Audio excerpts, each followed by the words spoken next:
Right now at noon, a police pursuit from Oklahoma into Missouri results in a fatality. Colder temperatures are here, but colder temperatures are even going to be more this weekend. I'll have those details coming up. Plus, what community members should expect as big changes come to McDonald County High School's football field. The 4 states' most watched news starts now. A police pursuit from Oklahoma into Missouri ends in a fatal crash. This is KOAM News at noon. I'm Samantha Walker. Last night in Wyandotte, Oklahoma, police pursued a possible DWI pickup truck that was throwing items out the window. According to authorities, the pickup was traveling at high rates of speed, over 100 miles per hour, along the Newton-McDonald County line. The Missouri Highway Patrol took over the pursuit and followed the truck onto Rose Bay Drive, a dirt road known for being very curvy and treacherous. The pickup crashed at a 90-degree curve into a dry creek bed. 2 occupants were trapped in the truck with serious injuries and were transported to nearby hospitals. The driver, 38-year-old Luther Sherman from Joplin, later died from his injuries. Now let's check in with meteorologist Donald O'Keefe for a look at the forecast.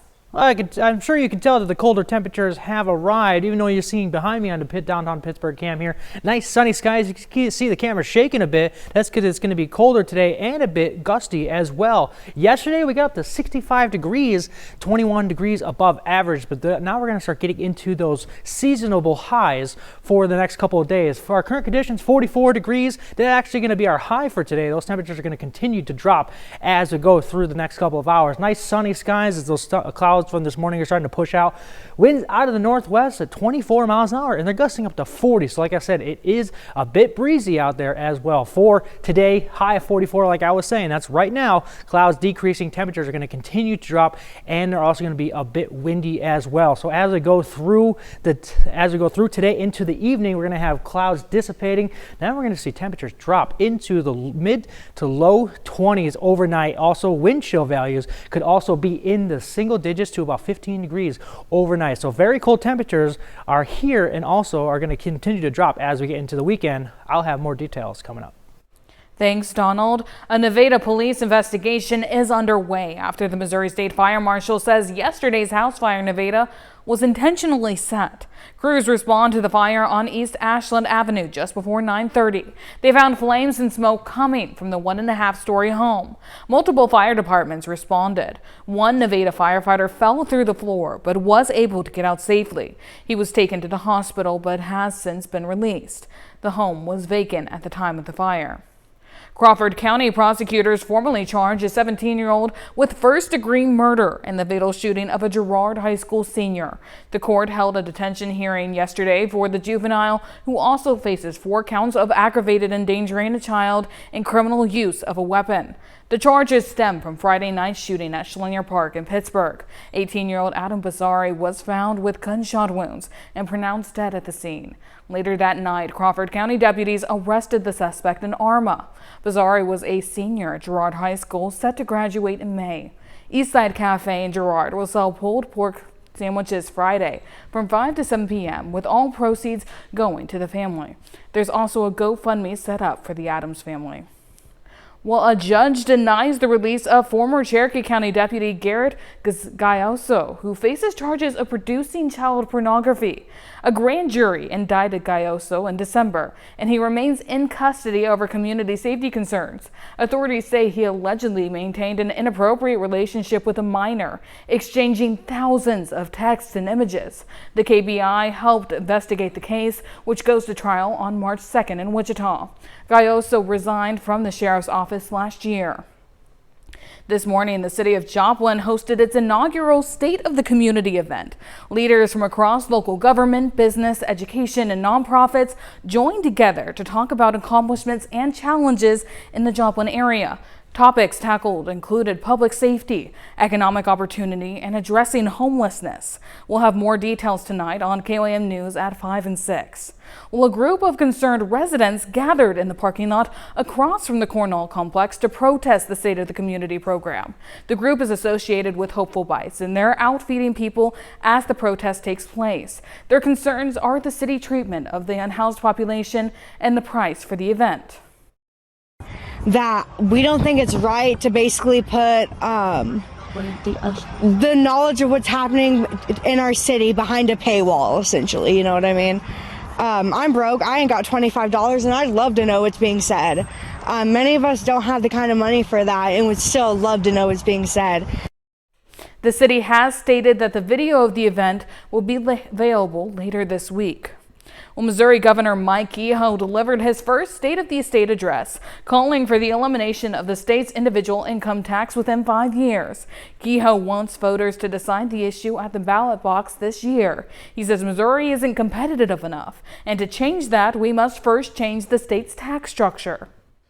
From our cities to our small towns, I hear the same message. It's time to compete. It's time to win. And it's time to show the country what the Show Me State is truly made of. The governor also announced a new government efficiency initiative called Missouri Great and proposed cutting more than $600 million from the state budget. Kehoe emphasized Missouri's commitment to nuclear energy and expanding school choice programs. While last night marked the first State of the State address for Missouri's governor, it also marked the final State of the State address for Kansas Governor Laura Kelly. Governor Kelly opened her speech discussing possibly the biggest news for Kansas, the Kansas City Chiefs' plans to move to the state. She credits the decision to bipartisan teamwork, something she says is possible through civility. Major changes are coming to McDonald County High School. A $1.2 million project has been approved for construction work to be done along the football field. A new set of bleachers will be built for the home team, as well as an ADA accessible ramp and seating, improved restrooms and concession stands, and a new locker room with a community learning center. We looked at this project, how we're kind of looking at it is, safety first focus, safe experiences for the students, safe experiences for our community and visitors. But then after that, we're kind of looking at, how can we impact the most amount of students possible. The bleachers are expected to be completed before the next football season, and the goal is to finish the locker room and concession stands before the following season. Well, coming up, President Trump issues a stern warning for Iran during an exclusive interview with CBS News. Iran needs to stop killing civilians or face consequences. And later, we're making a seashore linguine in the Mr. Food Test Kitchen. Well, President Trump has issued a stern warning for Iran during an exclusive interview with CBS News. Iran needs to stop killing civilians or face consequences. Natalie Brand has the latest details from Washington. President Trump, in an exclusive interview with CBS News, vowed to take strong action against Iran if anti-government protesters are hanged. We're hearing that they're going to start hanging protesters tomorrow. So it comes back to the question, have they crossed your red line or has the line moved? I haven't heard about the hanging. If they hang them, you're going to see some things that I don't know what where you come from and what your thought process is, but you'll perhaps be very happy. What do you mean by that? We will take very strong action. If they do such a thing, we will take very strong action. It comes as prosecutors in Iran say they are bringing capital charges against people arrested during anti-government demonstrations, with Iran's Supreme Court Chief Justice calling for expedited trials and punishments. We have documented over 16,700 arrests. These are people that are being arbitrarily detained in sometimes unknown detention facilities. And they're also being subject to forced confessions. In addition to the arrests, sources tell CBS News that the number of protesters killed is now at least 12,000, possibly upwards of 20,000. Nobody's been able to give us accurate numbers about how many people they've killed. Well, on that point, it looks like it could be a pretty substantial number, and that's going to be a lot of problems. As the president weighs potential military options with his national security team, he told reporters he thinks it's a good idea for Americans to evacuate Iran. CBS News has confirmed reports the U.S. has begun a precautionary reduction of some personnel from nearby U.S. bases, including Al Udeid Air Base in Qatar. Iran launched missiles at the airbase last June in response to the U.S. strikes on key nuclear sites. Natalie Brand, CBS News, the White House. Well, still to come on KOAM News at noon, Mr. Food. Want the taste of summer smack dab in the middle of winter? By the time you grab your flip-flops, I'll show you how you can get it. And the cold temperatures have arrived despite sunny skies, but even colder temperatures are on the horizon. I'll have those details coming up after the break.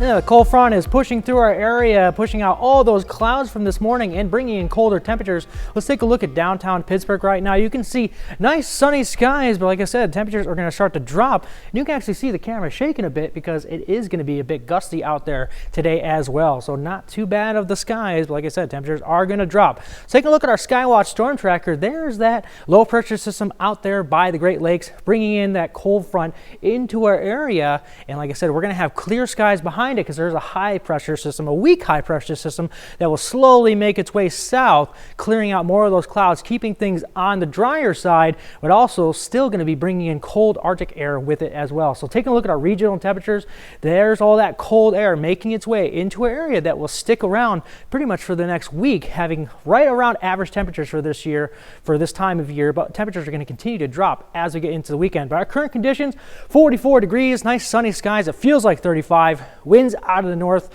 24 miles an hour, and they're gusting up to 40. So like I said, it is going to be breezy today as well. Let me take you through time. Here's our future track for today. Nice sunny skies, winds out of the north. Like I said, a bit breezy as we continue through Wednesday as well. By Wednesday afternoon into the night, we're going to have those winds start to dissipate, staying clear as we get into Thursday morning. Still going to be on the colder side as well as you're getting up and out the door.